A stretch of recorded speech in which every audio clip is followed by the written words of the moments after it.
Students, today in this video we are going to discuss about equipotential surfaces. Now, as the name itself suggests, the word equipotential comprises of two words, equi and potential.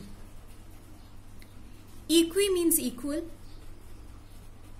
hence equipotential means something for which the potential is equal.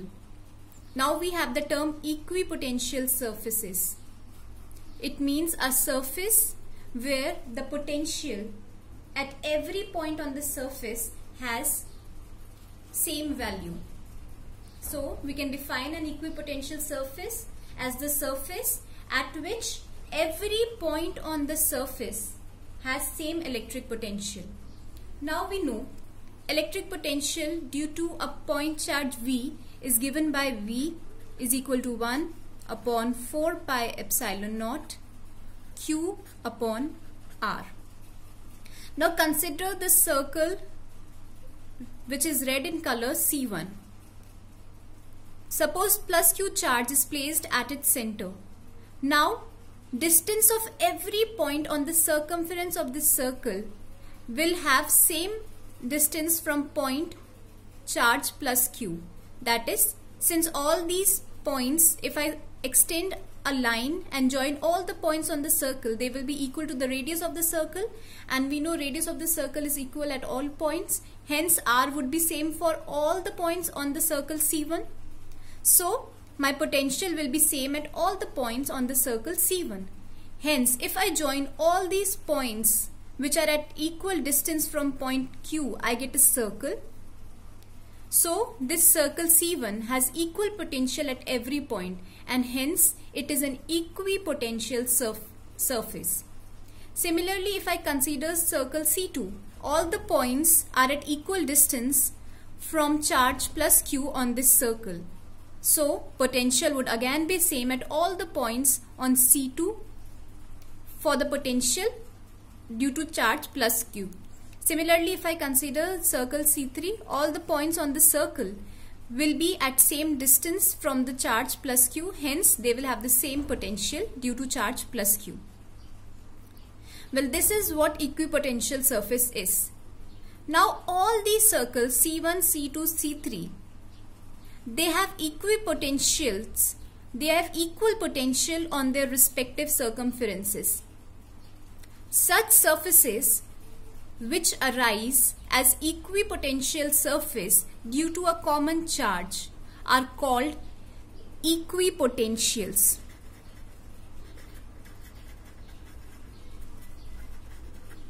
इसका मतलब ये है कि अगर मेरे एक charge के कारण एक मेरा इक्विपोटेंशियल सरफेस बन रहा है C1, उसी चार्ज के कारण मेरा दूसरा इक्विपोटेंशियल सरफेस बन रहा है C2 और उसी के कारण मेरा थर्ड इक्विपोटेंशियल सरफेस बन रहा है C3, ऐसे में इन्फिनाइट नंबर ऑफ सर्कल्स बना लूं इसके कंसेंट्रिक, जिसका सेंटर क्या होगा प्लस Q में, तो वो सारे क्या होंगे इक्विपोटेंशियल सरफेस. किसके कारण बन रहे हैं वो इक्विपोटेंशियल सरफेस? इस कॉमन चार्ज प्लस Q के कारण. So all these surfaces will be termed as equipotentials. So this is all about equipotential surface and equipotentials. Now let us come to the properties of equipotential surface. So the first property which we get for an equipotential surface is that no work is done in moving a test charge over an equipotential surface. मतलब suppose करो हमने दो points ले लिए A और B. तो पहली property हमें क्या कह रही है कि अगर हम A से B में जाते हैं, एक test positive test charge suppose Q0 हमने पॉजिटिव टेस्ट चार्ज ले लिया, इसको अगर मैं A से B में लेके जाती हूं तो मेरे को ऐसा करने के लिए कोई काम नहीं करना पड़ेगा. किसके लिए? एक इक्विपोटेंशियल सरफेस के लिए. अब ऐसा क्यों? इसको वेरीफाई किया जाए. अब हमें पता है हमारा potential difference between two points कहां से लेके जा रहे हैं A से B, तो वो क्या होगा? Work done from moving the charge from A to B. Clear? ये हमने ऑलरेडी पढ़ा हुआ है. लेकिन अब Q की पोटेंशियल डिफरेंस क्या होगा मेरा? VB minus VA. अब इक्विपोटेंशियल सरफेस का मतलब क्या होता है कि हर पॉइंट पे मेरा सरफेस पोटेंशियल क्या है, सेम। इसका मतलब VB पे अगर मेरा पोटेंशियल V है तो A पे भी मेरा पोटेंशियल क्या होगा, V होगा। V माइनस V क्या हो गया, 0। अब चार्ज तो मेरी एक कांस्टेंट क्वांटिटी है, उसकी वैल्यू 0 के बराबर नहीं है, तो इसका मतलब मेरा WAB क्या है, 0। इट मीन्स वर्क डन मेरा क्या हो गया, 0। तो एक इक्विपोटेंशियल सरफेस पे एक चार्ज Q0 को एक पॉइंट से दूसरे पॉइंट पे लेके जाने के लिए मेरा वर्क डन क्या होता है, 0। तो ये मेरा पहला स्टेटमेंट था, प्रॉपर्टी था इक्विपोटेंशियल सरफेस का, और उसका प्रूफ भी आपको मिल गया है। अब मैं स्टेटमेंट को एक बार प्रॉपर्टी को दोबारा रिपीट कर देती हूँ। No work is done in moving a test charge over an equipotential surface. So this was my first property. Now moving on to the second property. Electric field is always normal to the equipotential surface.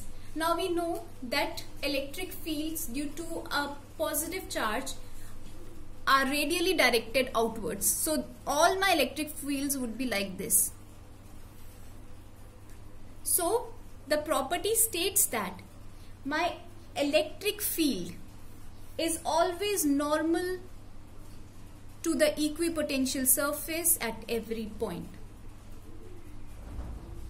For the third circle also we can say the same, that the electric field is normal to the equipotential surface at every point.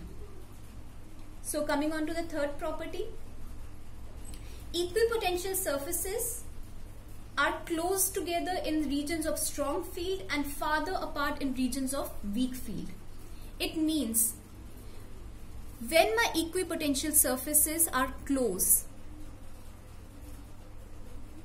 it represents a strong field. However, when we go farther, they represent a weak electric field. When the electric field is strong, my equipotential surfaces will be close. When my electric field is weak, my equipotential surface will be farther from each other. Similarly here, the third circle should actually be much farther than what it is drawn here. Because as we go away, our electric field decreases. The intensity of our electric field decreases. Now, coming on to the last property.